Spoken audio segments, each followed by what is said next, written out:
Hey everybody, welcome or welcome back to my channel. This is Liz Loves Books. Today I'm going to be bringing you books I want to read this fall. So essentially just my general fall TBR. And if you hear chomping in the background, that is Rascal. He is eating a treat and he isn't going to stop. So apologies for the crunching. But I have got 10 books that are on my general fall TBR list. It's a huge little mishmash of a lot of different genres, but quite a bit of contemporary fall books because there have been so many amazing releases. And practically almost all of them I have here right next to me. So let's just get started. First book on the top of my pile, I have People Watching by Hannah Bonham Young. And I mean, such a stunning fall cover. And this is her newest release. And I think it's a little bit different than her previous releases, so I'm excited about that. But the little blurb on the back says, Prudence Welch has found solace in her introverted life in Baysville, a charming tourist town in northern Ontario. Despite once dreaming of a life beyond its borders, she now finds contentment in her routines, working at her father's gas station, writing poetry, and caring for her mother, who was diagnosed with early onset Alzheimer's disease. But as her mother's condition worsens and her father's concerns about her own future intensify, Prue feels her world slipping further out of control. Enter Milo Kablugov, an enigmatic wanderer whose beat-up van covered with ill-advised bumper stickers rolls into town just when Prue needs a change. It's all too easy to let go with him, and their unlikely friendship leads to a wild and sexy agreement between them. Next, this has just been making the rounds over here on BookTube, and it became so popular that for a while it was sold out everywhere. And I couldn't get a copy until it came back in store on Amazon. So I wanted to order it from like an actual bookstore, but Amazon was the first people to have it back in stock. And that is If It Makes You Happy by Julie Olivia. Another stunning fall cover. I think this might be my favorite cover of all the fall books that I've got. This is basically been pitched as Gilmore Girls in a book. The setting is very similar. It takes place in the late 90s. So very Gilmore Girls vibes with like the town and the gazebo, and it is a little bit bigger than I thought it was going to be, but it is just so cute. And the little tag says, get comfy with this cozy slow burn romance set in the autumnal glow of 1997 small town Vermont. It says, my next door neighbor, Cliff, seems to have everything figured out. Small town golden boy? Check. Single dad extraordinaire? Check. Hot baker forearms? I didn't notice them, I swear. I, on the other hand, don't at all have anything figured out. Trust me, I didn't think taking over my mom's dream bed and breakfast in Copper Run, Vermont was going to be easy. It should be a good place to heal after my divorce. But apparently my scones belong in the garbage with my small talk skills, as pointed out by none other than Cliff. That's as far as I'm going to read. But yes, as they mentioned in the blurb, I believe both of our main characters are divorced. At least the female main character is, and I think he is a single dad. And then, of course, you got a cute little dog. That's always gonna, give me if you have a dog on the cover. Oh my god, his chewing is so loud. Hopefully you can hear me over all the chewing. Anyway, next I have another very fall-themed book. It is Fall I Want by Lyra Parrish. Again, cozy cafe. And this one has really cute little sprayed edges like the shelves at the cafe. Adorable. And it continues onto the spine. The blurb says, Fall I Want is a feel-good, spicy, small-town romantic comedy with a billionaire who falls first and harder. I didn't know it was a billionaire romance. Never read one of those.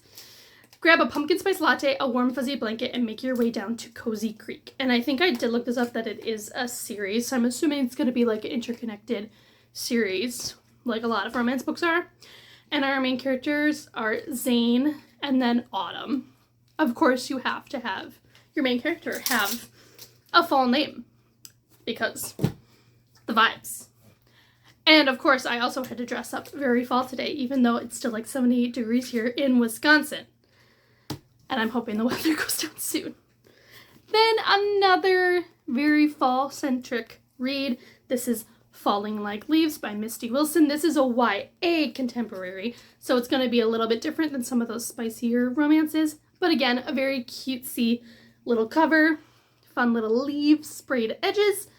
And I believe that these are 2 high school seniors, so they're gonna be probably like 17, 18 years old. And it says, Ellis has a lot of expectations for her senior year, but moving from Manhattan to Bramble Falls, Connecticut is not one of them. Yet in the wake of her parents' separation, that's exactly where she and her mother are headed. Bramble Falls might be charming, but it's also full of distractions. Like local barista Cooper Barnett, Ellis's one-time best friend and first kiss, who is not only majorly glowed up, but wants nothing to do with Ellis. Then there's the Falling Leaves Festival, a month-long tourist attraction run by Ellis's aunt, celebrating everything autumn. The festival seems nice and all, but Ellis doesn't have time to be roped into her aunt's enthusiastic planning. Dragged to each event, she can't stop bumping into Cooper, the one person she's hoping to avoid. But the longer she stays in Bramble Falls, the harder it is to pretend she's not falling for this town and the people in it. As her return to Manhattan gets pushed further and further out, Ellis is forced to confront exactly what she wants for her future and what that means for her present. So I'm hoping this one's good. YA can sometimes be hit or miss, especially if it's contemporary, but sometimes it can really hit.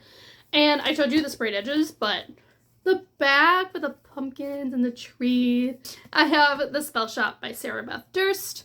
I have the really pretty purple first run sprayed edge edition, and I actually just got the Enchanted Greenhouse, which has like kind of tealy green edges.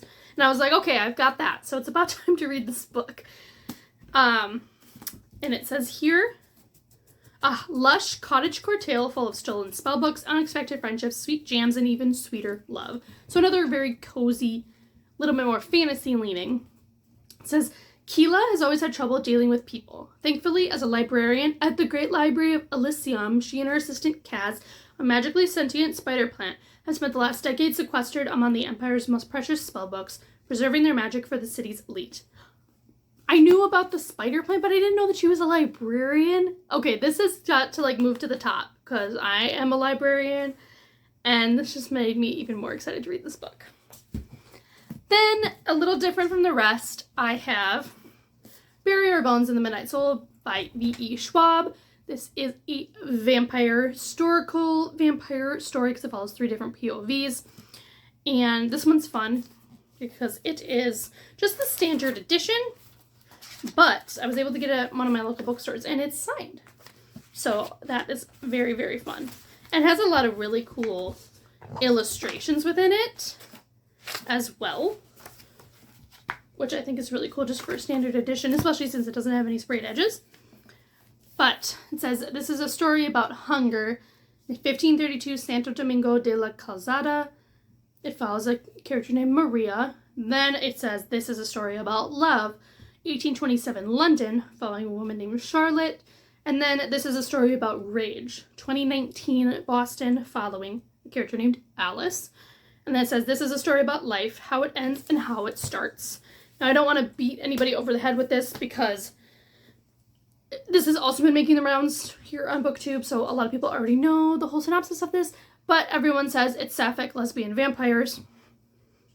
I know that it is sapphic and it's vampires, so I just hope that it's good. Then the last couple that I have, I do not currently have.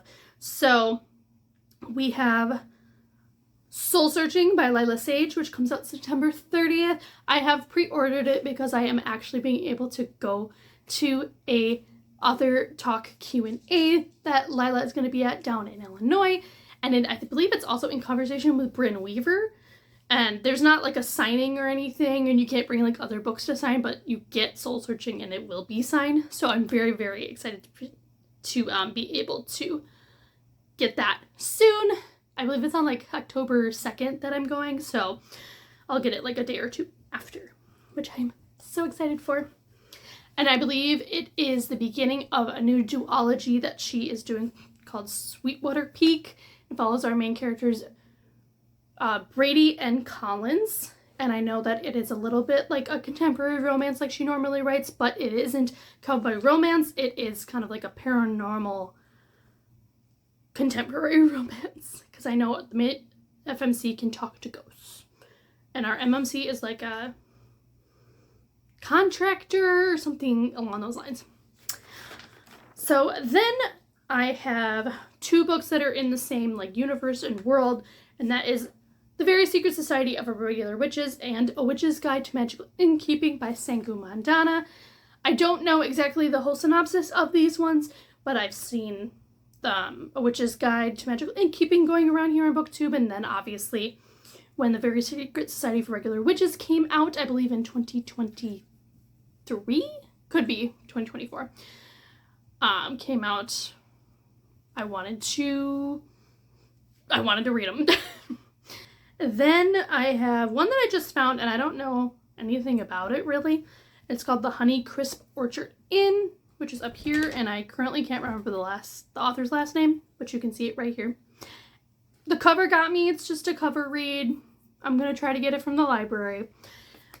Yeah, those are the top 10 books that I want to read this fall. Let me know in the comments below if any of these books you are interested in, or if there are other books that you think should be on my radar to read for fall. I mean, there are more, of course. There's always more books to read.